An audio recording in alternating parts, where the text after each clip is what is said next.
दोस्तों एक्सेल पे हम सभी काम करते हैं और एक्सेल पे काम करना बहुत ही आसान होता है। और दोस्तों अगर आप एक्सेल में बहुत सारे अलग अलग फंक्शंस और उसके टूल्स के बारे में जानना चाहते हैं तो ये वीडियो शुरू से लेके एंड तक जरूर देखें।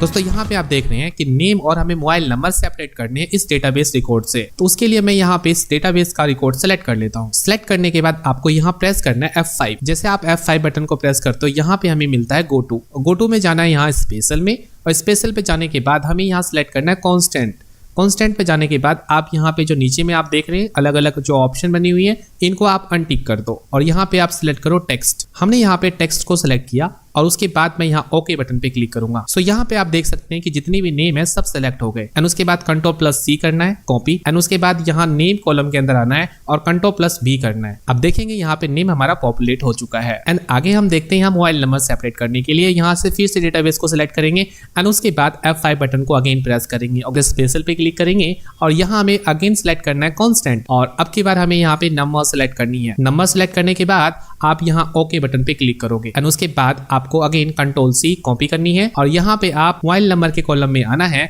और Ctrl+V यानी कि पेस्ट करनी है। ये आपका यहाँ आ गया। एंड आगे हम देखते हैं नेक्स्ट क्वेश्चन है, यहाँ पे हमें डेट टाइप करनी है। अगर हमारे बॉस ने हमें बोला कि हमें यहाँ पे 1 जनवरी 2024 से लेके 31 दिसंबर 2024 तक का डेट पॉपुलेट कराओ। देखो यहाँ पे अगर आप 1 जनवरी 2024 आप टाइप करते हो और उसके बाद यहाँ से आप नीचे ड्रैग करते हुए आओगे तो बहुत टाइम लगेगा। सो अगर आप चाहते हैं कि ऑटोमेटिक यहाँ पे 1 जनवरी से लेके 31 दिसंबर तक का डेट ऑटोमेटिक पॉपुलेट हो जाए तो उसके लिए आप यहाँ पे फर्स्ट डेट टाइप करोगे यानी कि 1 जन 2024 एंड आफ्टर दैट आप इस डेट का सिलेक्शन करोगे अगेन। उसके बाद आपको यहाँ पे जाना है होम टैब के अंदर फिल पे जाने के बाद आपको यहाँ मिलेगा फिल सीरीज, और फिल सीरीज पे जैसे आप क्लिक करते हो तो यहाँ पे हमें मिलता है डेट फॉर्मेट। यहाँ पे हमें सिलेक्ट करना है डेट एंड डे एंड उसके बाद आपको स्टॉप वैल्यू यहाँ पे मिलेगा। इस सेल में आपको टाइप करना है 31 दिसंबर 2024। और एक बात ध्यान रखेंगे कि आपने यहाँ पे स्टेप वैल्यू 1 लिया है और स्टॉप वैल्यू हमने 31 दिसंबर 2024 लिया है। और यहाँ सीरीज इन के अंदर हमें सिलेक्ट करना है कॉलम सिलेक्ट करने के बाद जैसे आप ओके बटन पे क्लिक करेंगे तो आप देखेंगे कि 1 जनवरी से लेके 31 दिसंबर 2024 तक का डेट यहाँ पे पॉपुलेट हो चुका है। एंड देन नेक्स्ट क्वेश्चन हम देखते हैं यहाँ पे टोटल टाइम सेल, यानी कि हमें यहाँ पे एक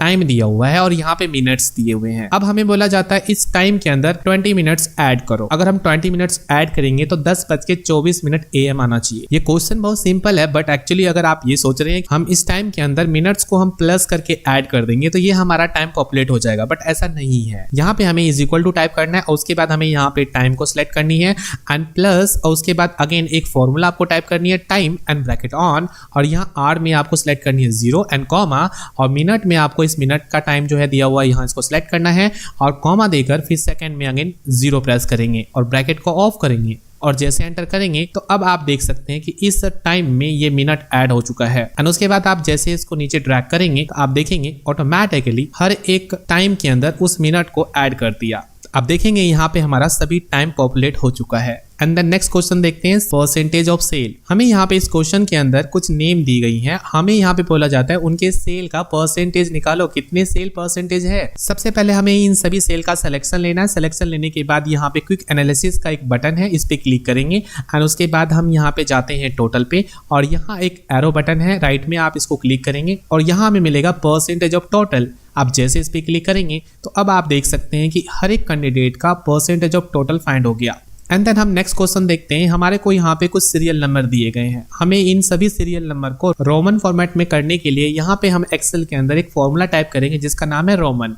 अब जैसे रोमन टाइप करके हम इस नंबर का सिलेक्शन लेकर ब्रैकेट ऑफ करते हैं तो यहाँ पे आप देखेंगे कि रोमन में ऑटोमेटिक कन्वर्ट हो जाता है। जैसे आप इसको ड्रैग करेंगे तो आप देखेंगे सभी नंबर्स का रोमन फॉर्मेट जनरेट हो जाएगा। एंड दोस्तों नेक्स्ट क्वेश्चन यहाँ पे डेट नेम। यहाँ पे आपको एक डेट लिस्ट है जिसमें अलग अलग डेट दिए हैं और आपको कहा जाता है इन सभी डेट का डे नेम आना चाहिए। सो उसके लिए आप यहाँ पे इन सभी डेट का सिलेक्शन लेंगे और सिलेक्शन लेने के बाद कॉपी Ctrl+C एंड यहाँ पे डेज नेम कॉलम के अंदर आना है और Ctrl+V यानी इसको पेस्ट करना है। पेस्ट करने के बाद आपको Ctrl+1 बटन को प्रेस करना है, इससे आपका नंबर फॉर्मेट आएगा और यहाँ पे आपको जाना है कस्टम में और कस्टम पे जाने के बाद टाइप यहाँ सेल में आपको टाइप करनी है 4 टाइम D। अब जैसे यहाँ पे 4 टाइम D टाइप करके ओके बटन को क्लिक करेंगे तो आप देखेंगे कि यहाँ पे हर एक डेट का डेज नेम आ चुका है। दोस्तों आज की इस वीडियो में हमने देखा टोटल 6 क्वेश्चंस एंड दोस्तों इसी तरह के और भी वीडियोस पर डे बेसिस पे अपलोड होते रहेंगे। दोस्तों इसी तरह से आपको एक्सेल में नई नई चीजें बताता रहूंगा। एंड दोस्तों अगर हमारा ये वीडियो पसंद आया हो तो प्लीज लाइक करिए और भी लोगों तक शेयर करिए। नई वीडियोस की जानकारी के लिए हमारे यूट्यूब चैनल को जरूर सब्सक्राइब करिए। धन्यवाद। दोस्तों हमारे बॉस ने हमें एक क्वेश्चन दिया जिसमें कहा कि हमारे को एक आइटम नेम लिस्ट है और यहाँ उसके वेट दिए हुए हैं, आप इन सभी आइटम का टोटल कितना है कैलकुलेट करो। तो हमने यहाँ पे इसका कैलकुलेशन करने के लिए सम फंक्शन लगाए, इन सभी वेट का सिलेक्शन लेके ब्रैकेट ऑफ करके एंटर कर दिया। जब हमने ऐसा किया तो हमें यहाँ पे टोटल फाइंड हुआ ही नहीं, तो हमने यहाँ पे वेट का एनालिसिस किया तो यहाँ पे देखा कि जो वेट है वो टेक्स्ट फॉर्मेट में है, केजी है आगे, इसीलिए टेक्स्ट फॉर्मेट होने के कारण कैलकुलेशन नहीं हुआ। फिर हमने यहाँ पे वेट का सिलेक्शन लिया, सिलेक्शन लेने के बाद Ctrl+H बटन दबाया और यहाँ पे हमने रिप्लेस में जाने के बाद फाइंड में केजी लिखा और रिप्लेस में बिना कुछ टाइप किए रिप्लेस ऑल कर दिया। तो यहाँ पे हमें जो भी टेक्स्ट फॉर्मेट था वो न्यूमेरिकल में कन्वर्ट हो गया। फिर हमने यहाँ पे वेट का सिलेक्शन लिया, Ctrl+1 बटन को प्रेस किया, यहाँ पे हम गए कस्टम पे और यहाँ पे टाइप में हमने हैशटैग टाइप की, स्पेस देकर डबल कोट्स में हमने लिखा केजी, डबल कोट्स हमने बंद किया एंड ओके बटन पे क्लिक किया। और फिर यहाँ पे हमें टोटल कैलकुलेट करना था, हमने all plus is equal to किया, एंटर किया तो यहाँ पे हमारा टोटल कैलकुलेट हो गया। दोस्तों एक इंटरव्यू में एक क्वेश्चन पूछा गया, केवल 30 सेकंड के अंदर आप इन सभी स्टूडेंट के रैंडम मार्क्स टाइप करके उसका टोटल फाइंड करो। तो हमने यहाँ पे उसके लिए फॉर्मूला टाइप किया, रैंड बिटवीन टाइप करने के बाद 23 लिखा और यहाँ पे 99 टाइप करने के बाद ब्रैकेट ऑफ किया, यहाँ पे रैंडम वैल्यू आ गया और उसके बाद हमने इन रैंडम वैल्यू को आगे हर एक सब्जेक्ट के लिए ड्रैग कर दिया। उसके बाद हमने यहाँ पे कॉपी किया और पेस्ट में जाके ड्रॉप बटन पे जाके हमने यहाँ पे पेस्ट वैल्यू कर दिया। उसके बाद हमें यहाँ पे टोटल फाइंड करने के लिए इन सभी सब्जेक्ट को सिलेक्ट करते हुए टोटल कॉलम का भी सिलेक्शन ले लिया और उसके बाद all plus is equal to कर दिया। इस तरह से हमने स्टूडेंट मार्क्स की टेबल 30 सेकंड के अंदर बना लिया। और दोस्तों हमें यहाँ पे नेक्स्ट क्वेश्चन पूछा गया कि आपके पास यहाँ पे डेट लिस्ट है और हमें इन सभी डेट का डे, मंथ और ईयर अलग अलग करना है। तो हमने क्या करा, इन सभी डेट का सिलेक्शन लिया और यहाँ पे इनको पेस्ट कर दिया और यहाँ मंथ में भी पेस्ट कर दिया और ईयर में भी पेस्ट कर दिया।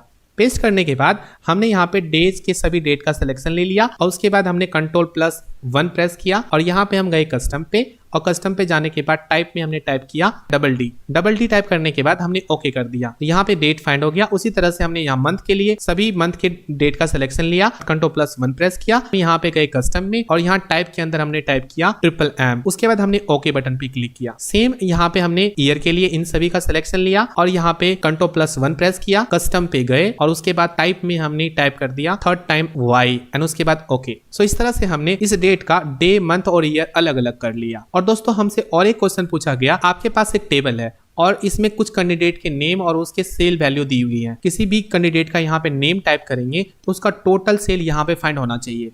तो हमने यहाँ पे एक्स लुकअप का यूज करते हुए इसका टोटल फाइंड करने के लिए सबसे पहले लिखा इज इक्वल टू सम, ब्रैकेट को ऑन करने के बाद लिखा एक्स लुकअप और उसके बाद हमने यहाँ पे सिलेक्ट कर लिया नेम को, उसके बाद कॉमा देकर हमने इस टेबल का नेम लिस्ट सिलेक्ट कर लिया और उसके बाद हमने कॉमा देकर फिर इस टेबल के सेल वैल्यूज है उनका सिलेक्शन ले लिया और सिलेक्शन लेने के बाद ब्रैकेट बंद किया, फिर से ब्रैकेट बंद किया, एंटर कर दिया। तो यहाँ पे जैसे हमने एंटर किया इसका कैलकुलेशन हो गया। फिर हमने यहाँ पे चेक किया कि हमारा कैलकुलेशन सही है या नहीं, तो हमने उसके लिए दूसरा नाम टाइप किया। तो यहाँ पे पवन का जो टोटल कैलकुलेशन हुआ 142, तो बिल्कुल सही है। एंड दोस्तों हमसे एक और क्वेश्चन पूछा गया जिसमें हमें कहा गया कि हमारे पास एक टेबल है जिसमें सिटी और उसके टेम्परेचर दिए हुए हैं और हमें यहाँ पे इन सभी टेम्परेचर वैल्यूज को डिग्री फॉर्मेट में लिखना है। जैसे कि यहाँ पे हमारा 42 है तो 42 डिग्री सेल्सियस होना चाहिए। तो हमने इनके लिए इज इक्वल टू लिखा, हमने यहाँ पे टेम्परेचर वैल्यू का सिलेक्शन लिया, एंड ऑपरेटर दिया, फॉर्मूला टाइप किया कैर और यहाँ पे हमने लिखा 176 और ब्रैकेट को ऑफ करके फिर एंड दिया और यहाँ पे डबल कोट्स टाइप करने के बाद यहाँ पे कैपिटल में C टाइप किया, डबल कोट्स बंद किया और एंटर कर दिया। जैसे एंटर किया तो यहाँ पे हमारा टेम्परेचर डिग्री में कन्वर्ट हो गया और इसको नीचे ड्रैग कर दिया। और दोस्तों जब हम इसी तरह से क्वेश्चन सॉल्व करते गए तो हमसे एक सवाल और किया गया, ओवर टाइम फाइंड करना। यहाँ पे हमें बोला गया कि ये इन टाइम कॉलम है, ये आउट टाइम कॉलम है, यहाँ पे आने का समय ये है, जाने का समय ये है और जो वर्कर 9 घंटे से ज्यादा काम करते हैं उसके लिए ओवर टाइम होगा, वो यहाँ पे कैलकुलेट करना है आपको, और जो भी एम्प्लॉय ओवर टाइम नहीं करता है उसके लिए डैश आना चाहिए। हम इसका कैलकुलेशन करने के लिए क्या किया, सबसे पहले लिखा इफ और उसके बाद हम यहाँ लॉजिकल टेस्ट करने के लिए ब्रैकेट ऑन किया अगेन और उसके बाद हमने आउट टाइम को सिलेक्ट किया और माइनस किया इन टाइम से और उसके बाद हमने ब्रैकेट ऑफ किया, यहाँ पे टेस्ट करने के लिए ग्रेटर देन दिया और हमने लिखा यहाँ पे, और यहाँ पे हमने लिखा टाइम 9 घंटे दिखाने के लिए उसके बाद ग्रेटर देन लिखने के बाद हमने एक फॉर्मूला टाइप किया टाइम का, और यहाँ पे आवर में लिखा 9, मिनट में लिखा 0 और फिर सेकंड में लिखा 0, ब्रैकेट ऑफ किया। जब ये कंडीशन ट्रू होगा तो हमने यहाँ पे क्या किया, आउट टाइम को सिलेक्ट किया, हमने इन टाइम से माइनस कर दिया और उसके बाद फिर से हमने यहाँ पे माइनस किया, टाइम का फॉर्मूला यूज किया, यहाँ पे आवर में लिखा 9, फिर 0, फिर कॉमा, फिर 0, ब्रैकेट ऑफ। उसके बाद हमने यहाँ पे कॉमा दिया, डबल कोट्स में हमने लिखा डैश और डबल कोट्स बंद करके हमने ब्रैकेट ऑफ कर दिया और जैसे एंटर किया तो यहाँ पे हमारा ओवर टाइम फाइंड हो गया। इसको हम सभी एम्प्लॉय के लिए नीचे ड्रैग कर दिया। इस तरह से हमने सभी एम्प्लॉय का ओवर टाइम कैलकुलेट। दोस्तों हमारे को यहाँ पे क्वेश्चन पूछा गया जिसमें कस्टमर के बहुत सारे नेम है और उसकी स्कोर दी गई है और उस स्कोर के बेसिस पे उसके एवरेज फाइंड किया गया है। अब इस एवरेज के बेस पे हमें बोला जाता है उसका ग्रेड फाइंड करो। ग्रेड में ये कहा जाता है कि अगर किसी कस्टमर का एवरेज 90 से ज़्यादा है तो उसको हम क्वालिफाइड बोलेंगे। तो क्वालिफाइड तब होगा जब 90 से अबव होगा, अगर 90 से कम है उसको नॉट क्वालिफाइड बोलेंगे। तो ये ग्रेड में हमें ये रिजल्ट फाइंड करना है। तो उसके लिए हम लोग क्या करेंगे, यहाँ पे कंडीशन, तो जैसे यहाँ पे हम लिखेंगे इफ और यहाँ पे हम एवरेज को सिलेक्ट करके हम यहाँ पे कंडीशन चेक करेंगे कि अगर हमारा ये जो एवरेज है वो 90 से अबव है, तो 90 से अबव होगा तो उसको हम बोलेंगे क्वालिफाइड। तो यहाँ पे हम लिखेंगे 90, उसके बाद यहाँ पे हम कॉमा देंगे और कॉमा देने के बाद अब यहाँ पे डबल कोट्स के अंदर लिखेंगे क्वालिफाइड और उसके बाद फॉल्स में हम देंगे यहाँ पे नॉट क्वालिफाइड और उसके बाद ब्रैकेट को बंद करेंगे और एंटर कर देंगे। तो अब यहाँ पे जो भी कस्टमर 90 से ज़्यादा एवरेज गेन करता है उनको हम क्वालिफाइड कर रहे हैं और उससे कम जो भी गेन करता है उसको हम नॉट क्वालिफाइड कर रहे हैं। तो आप देख सकते हैं 90 से अबव वाले जितने भी कस्टमर हैं वो क्वालिफाइड हैं। एंड दोस्तों नेक्स्ट क्वेश्चन हमसे पूछा गया, यहाँ पे हमारे पास कुछ एम्प्लॉय के रिकॉर्ड है, इनके अटेंडेंस यहाँ पे डेट वाइज मेंशन की गई है और हमें कहा जाता है जो भी एम्प्लॉइज जिस भी डेट में वीक ऑफ लेता है उस डेट का डे नेम यहाँ पे कैलकुलेट करो। तो उसके लिए हम लोग यहाँ पे कंडीशन अप्लाई करेंगे इंडेक्स, बिकॉज ऑफ हमें यहाँ पे सबसे पहले मालूम करना होगा कि कौन सी एम्प्लॉय कौन से डेट में वीक ऑफ लेता है। तो यहाँ पे हमें क्या करना है, सबसे पहले इंडेक्स लिखना है। इंडेक्स लिखने के बाद हम ब्रैकेट को ऑन करेंगे और यहाँ पे एम्प्लॉइज के डेट रोज का सिलेक्शन ले लेंगे। डेट रो हमारा ये है, इसका सिलेक्शन लिया एंड उसके बाद F4 से इसको फ्रीज कर देना है क्योंकि ये रो हम चेंज नहीं करना चाहेंगे, हर एम्प्लॉय के लिए सिमिलर है। उसके बाद हमें यहाँ पे कॉमा देना है। अब हमसे पूछा जाता है रो नंबर, तो यहाँ पे इसमें सिंगल रो सेलेक्ट किया है तो हम लिखेंगे 1 और उसके बाद कॉमा देंगे और यहाँ पे हमें सेलेक्ट करना है कॉलम नंबर। अब कॉलम नंबर हमें क्योंकि मालूम नहीं है, हर एक अलग अलग एम्प्लॉय ने अलग अलग डेट में वीक ऑफ लिया है, तो उस केसेस में हमें यहाँ पे मैच फंक्शन यूज करनी है। मैच फंक्शन में यहाँ पे हमें बताना पड़ेगा कि इस एम्प्लॉय ने वीक ऑफ जो लिया है वो कौन से डेट का है। तो उसके लिए हमें यहाँ पे मैच लिखा और हमने वीक ऑफ सेलेक्ट किया और उसके बाद कॉमा देकर हमें यहाँ पे इस पर्टिकुलर एम्प्लॉय का जो अटेंडेंस रिकॉर्ड है उनका सिलेक्शन ले लेना है। उसके बाद हम कॉमा देकर 0 टाइप करेंगे, ब्रैकेट को बंद करेंगे, अगेन ब्रैकेट को बंद करेंगे और एंटर कर देंगे। तो फाइनली हमें इस कैंडिडेट का जो वीक ऑफ डे नेम है वो यहाँ पे कैलकुलेट हो गया, पर हमें यहाँ पे डेट मिल रहा है और हर अलग अलग एम्प्लॉय के लिए कैलकुलेट करनी है। तो नीचे ड्रैग कर देंगे तो देखो यहाँ पे हर एक अलग अलग एम्प्लॉय का वीक ऑफ डेट कैलकुलेट हो गया। अब हमें इस डेट का डे नेम फाइंड करना है, जैसे कि आउटपुट में यहाँ पे दिया हुआ है कि हमें यहाँ पे जो कैंडिडेट जिस डेट में वीक ऑफ लिया है उस डेट का वीक डे नेम फाइंड करना है। इसके लिए हम यहाँ पे पूरे डेट का सिलेक्शन लेंगे और उसके बाद हम कंट्रोल के साथ 1 बटन प्रेस करेंगे। उसके बाद हमें जाना है यहाँ पे कस्टम और यहाँ पे टाइप में हमें इनको हटाकर टाइप कर देंगे 4 टाइम D एंड देन उसके बाद हम यहाँ करेंगे ओके। तो फाइनली हमें यहाँ पे जिस भी कैंडिडेट ने जिस भी डेट को वीक ऑफ लिया है वो डे नेम कैलकुलेट हो गया।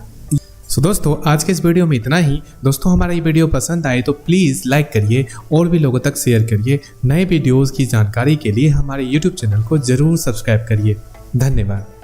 एग्जाम्पल है, इसमें आप डेट एंड टाइम दोनों एक ही सेल के अंदर है, हमें इनको अलग अलग सेल में करना है और ये सभी डेट एंड टाइम को अलग कॉलम के अंदर लाना है। तो उसके लिए हम लोग क्या करेंगे, सिंपल देखिए यहाँ पे हम सबसे पहले इस फर्स्ट सेल का जो डेट है वो यहाँ पे हम मेंशन कर लेते हैं। तो मैंने सबसे पहले सेलेक्ट किया, कॉपी किया और इस सेल के अंदर आए और पेस्ट कर दिया एंड देन उसके बाद कंट्रोल के साथ ई बटन को प्रेस करते हैं जिसका नाम है फ्लैश फिल। जैसे आप कंट्रोल ई करेंगे आप देखेंगे कि ऑटोमेटिकली आपका जो डेट है वो सभी के सभी यहाँ पे आ जाएंगे।